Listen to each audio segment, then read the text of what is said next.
بالله من الشيطان الرجيم بسم الله الرحمن الرحيم ياسين والقرآن الحكيم إنك لمن المرسلين على صراط مستقيم تنزيل العزيز الرحيم لتنذر قوما ما أنذر آباؤهم فهم غافلون لقد حق القول على أكثرهم فهم لا يؤمنون إنا جعلنا في أعناقهم أغلالا فهي إلى الأذقان فهم مقمحون وجعلنا من بين أيديهم سدا ومن خلفهم سدا فأغشيناهم فهم لا يبصرون وسواء عليهم أنذرتهم أم لم تنذرهم لا يؤمنون إنما تنذر من اتبع الذكر خشي الرحمن بالغيب فبشره بمغفرة وأجر كريم إنا نحن نحيي الموتى ونكتب ما قدموا وآثارهم وكل شيء أحصيناه في إمام مبين আল্লাহ বলেন ইয়াসিন শপথ বিজ্ঞানময় কোরআনের তুমি অবশ্যই রসূলদের অন্তর্ভুক্ত, তুমি সঠিক পথের উপর প্রতিষ্ঠিত।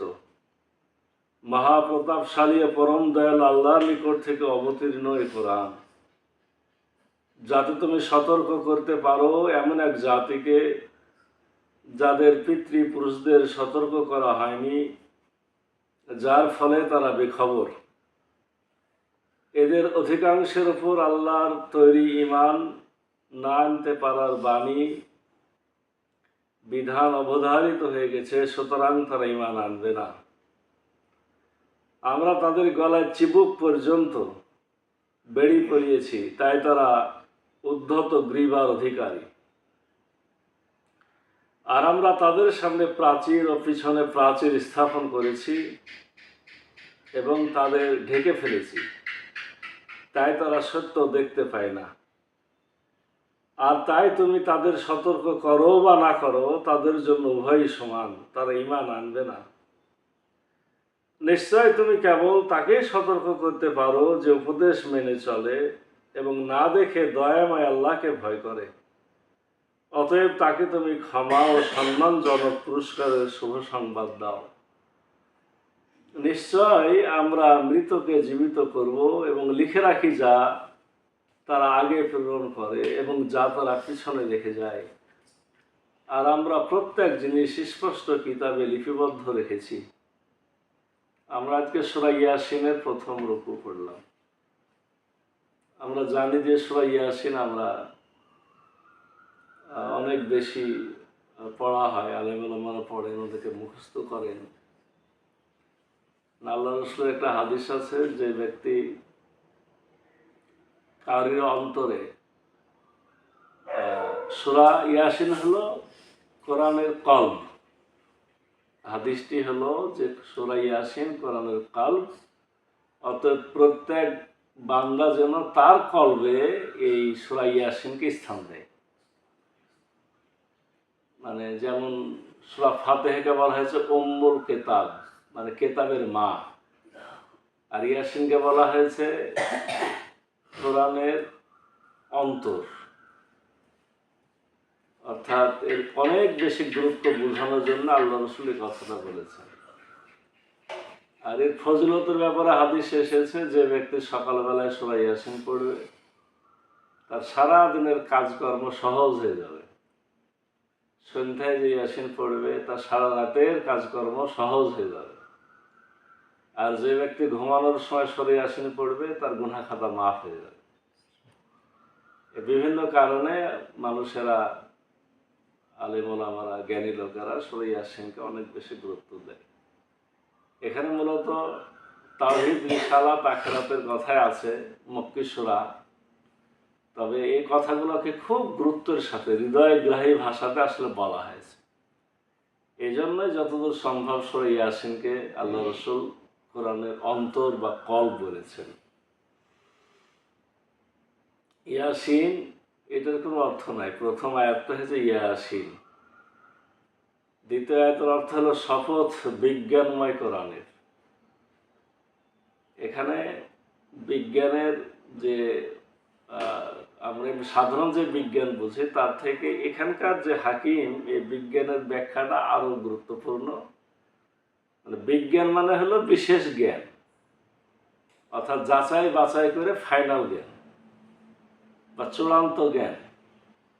আসলে বিজ্ঞান কি চূড়ান্ত জ্ঞান হতে পারে? অনেক সময় তো ভুল হয়, কিন্তু রব্বুল আলামিনের যে চূড়ান্ত জ্ঞান এটা হলো নির্ভুল।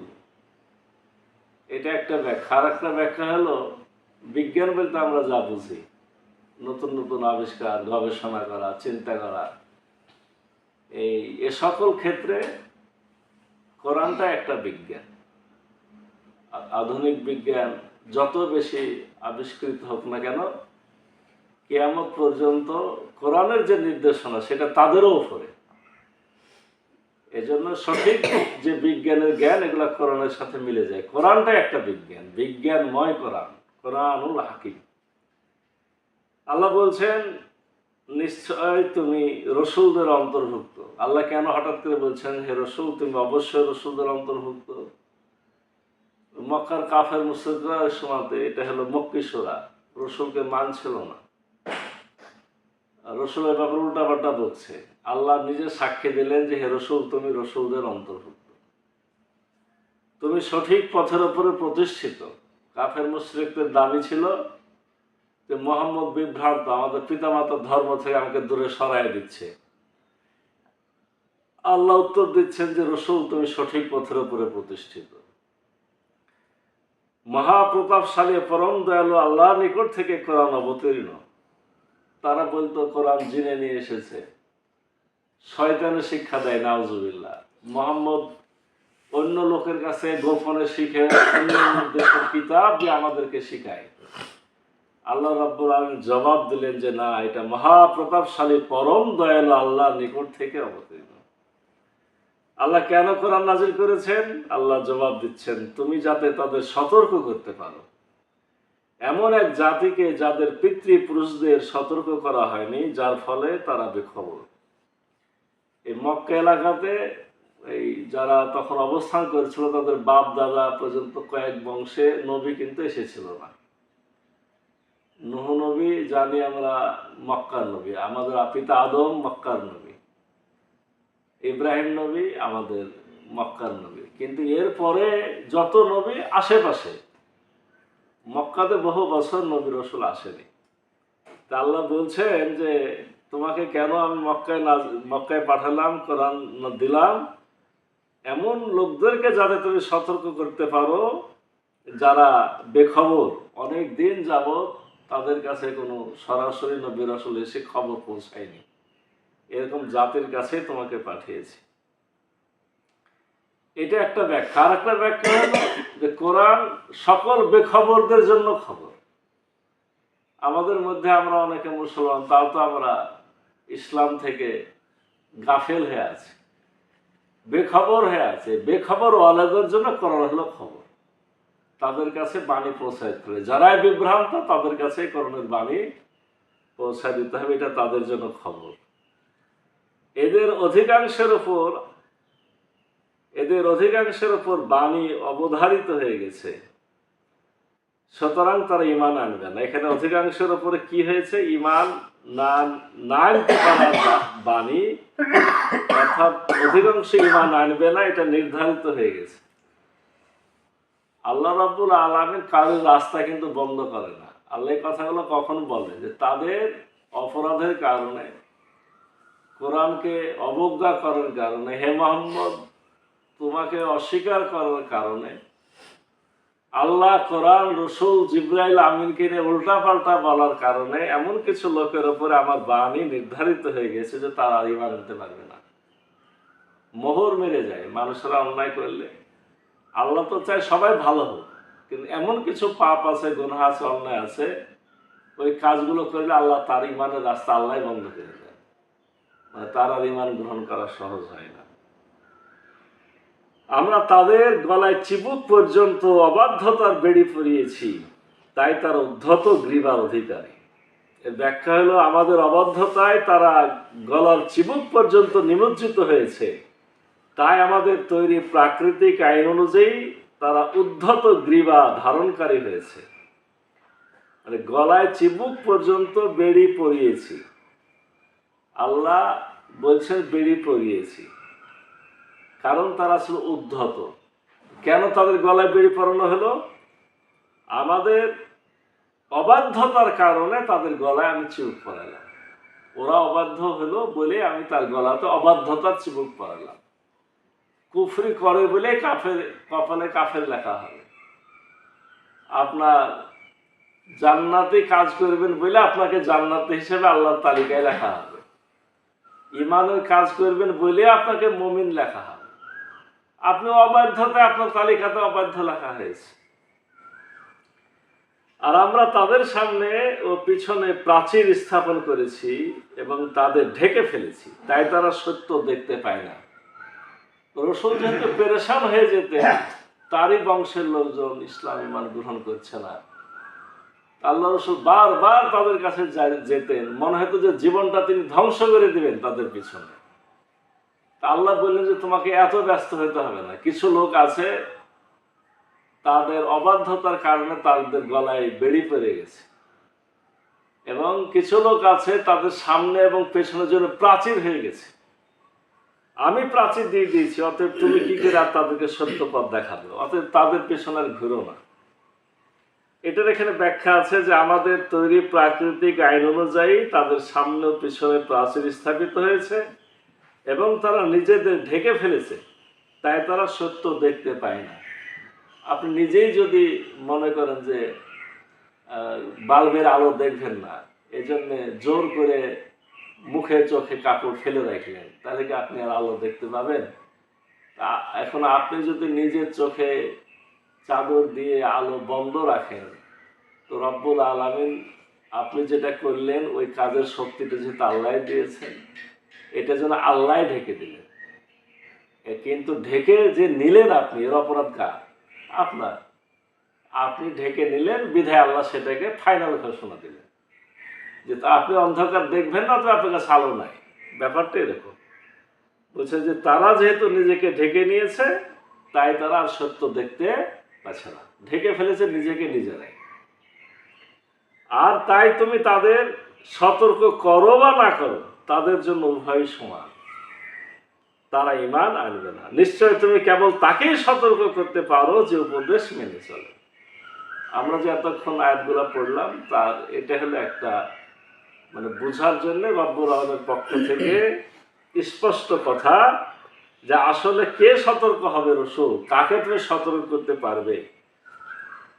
যারা উপদেশটাকে মেনে চলে এবং না দেখেই দয়াময় আল্লাহকে ভয় করে।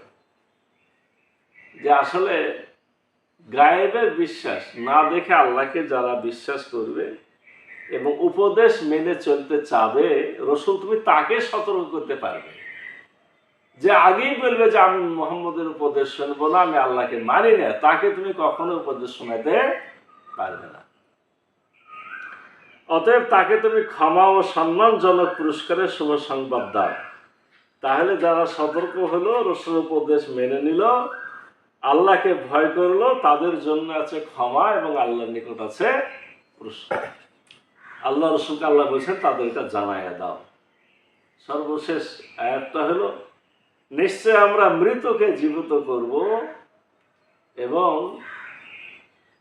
লিখে রাখি যা তারা আগে প্রেরণ করে এবং যা তারা পিছনে রেখে যায়, আর আমরা প্রত্যেক জিনিস স্পষ্ট কিতাবে লিপিবদ্ধ রেখেছি। আল্লাহ বলছেন যে আমি অবশ্যই সবাইকে জীবিত করবো, মানে মৃত্যুর পরে আমরা আবার কি হব? জীবিত হব। আল্লাহ বলছেন আমি জীবিত করব এবং আমি লিখে রাখি যা তারা আগে প্রেরণ করে এবং যা তারা পিছনে রেখে যায়। আর জীবিত করব কেন? তাদের সকলের একটা হিসাব হবে। আর হিসাবটা কিভাবে হবে? আমার কাছে তাদের প্রত্যেকটা আগের কথা এবং পিছনের কথা লেখা আছে। আল্লাহ বলছেন যা তারা আগে প্রেরণ করে ওটাও লেখা আছে, যা তারা পিছনে রেখে যায় ওটাও লেখা আছে। আগে প্রেরণ মানে বেঁচে থাকতে আমরা যে ভালো কাজগুলা বা খারাপ কাজগুলা যাই করি, এটা যেমন লেখা আছে আমার মরণের পরে যেগুলা ও যে যেমন সদকে জারিয়া, সদকে জারিয়ার মধ্যে আপনার কল্যাণমূলক দান, কল্যাণমূলক জ্ঞান, নেক সন্তান, এগুলা নেক সন্তান যতদিন দোয়া করবে, কল্যাণমূলক জ্ঞান, আপনি জ্ঞান দান করেছেন, জ্ঞান অনুযায়ী মানুষরা যতদিন চলবে। আর সবকে জারিয়া যেটা সাধারণ দান আমরা বলি, মসজিদ করেছেন, রাস্তার ধারে টিউবওয়েল পুঁতে দিয়েছেন, মাদ্রাসা করে দিয়েছেন, এটা যতদিন স্থায়ী হয়। মনে করেন আমাদের মসজিদে আমরা এখন দান করছি, যদি মসজিদটা এখানে 500 বছর থাকে, আমি কিন্তু 500 বছর নাকি পাবো, যেহেতু আমি দান করেছি এই মসজিদটা করার কিছু লোকের ইবাদত করছে। তা এই যতদিন কিয়ামত না হচ্ছে যদি টিকে থাকে, কিয়ামত পর্যন্ত আমার নেকি লেখা হবে।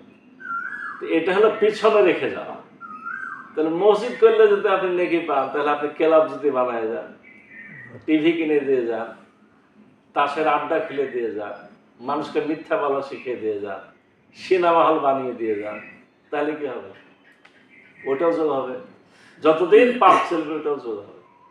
তা আল্লাহ তো এখানে বলেন যে খালি ভালো কাজগুলা লেখা হবে। আল্লাহ যেটা পাঠায়, যেটা আগে প্রেরণ আমি লিখে রাখি, যা তারা আগে প্রেরণ করে, মানে দুনিয়াতে বেঁচে থেকে যেটা করে সেটাও লিখে রাখি, আর যা তারা পিছনে রেখে যায় সেটাও আমি লিখে রাখি। আর আমরা প্রত্যেক জিনিস স্পষ্ট কিতাবে লিপিবদ্ধ রেখেছি, একবারে স্পষ্ট কিতাবে, এটা কোনো লুকা ছাপা না, অন্ধকার না, সে জাজল্য স্পষ্টভাবে আমরা দেখতে পাবো। রব্বুল আলামিন এভাবেই এই সূরা প্রথম রুকুতে আমাদের সতর্ক করলেন। শুরুই হয়েছে আসলে মূলত কোরআন কেন্দ্রিক, কোরআনটাই রসুল নিয়ে এসেছে সেটা বোঝানো। কোরআন না মানার কারণেই আমাদের অন্তরে দিলে যে মোহর লাগে আমরা সতর্ক হতে পারি না, সেই কথাটা। আর ঈমান আমলের দরজা হলো না দেখে আল্লাহকে বিশ্বাস করা, আর হলো আপনার কোরআনের উপদেশটা মেনে চলা। সর্বশেষ বলা হলো যে উপদেশ দিলাম, কিন্তু যদি না মানো জেনে রাখো যে তোমার আগের কাজ পরের কাজ সব স্পষ্ট লেখা আছে, আমি কিন্তু খুব সহজভাবে রব্বুল আলামিন এখানে আমাদেরকে ঈমান, আমল, আখিরাতের ভয়, তাওহীদ, রিসালাত, আখিরাত, তিনটে, কোরআনের কথাও আছে, আল্লাহ রাসূলের কথাও আছে, আখিরাতের কথাও আছে। আল্লাহ আমাদের তাওহীদ, রিসালাত, আখিরাতের মৌলিক তিনটে বিশ্বাসের প্রতি আহ্বান জানালেন। আসুন আমরা আমাদের এই শিক্ষাগুলোর আলোকে নিজেদের পরিশুদ্ধ করি, ঈমান আমলকে মজবুত করি, কর্মের পথে চলি। আল্লাহ রাব্বুল আলামিন আমাদের সকলকে কবুল করুন। সকলে বলি আল্লাহ।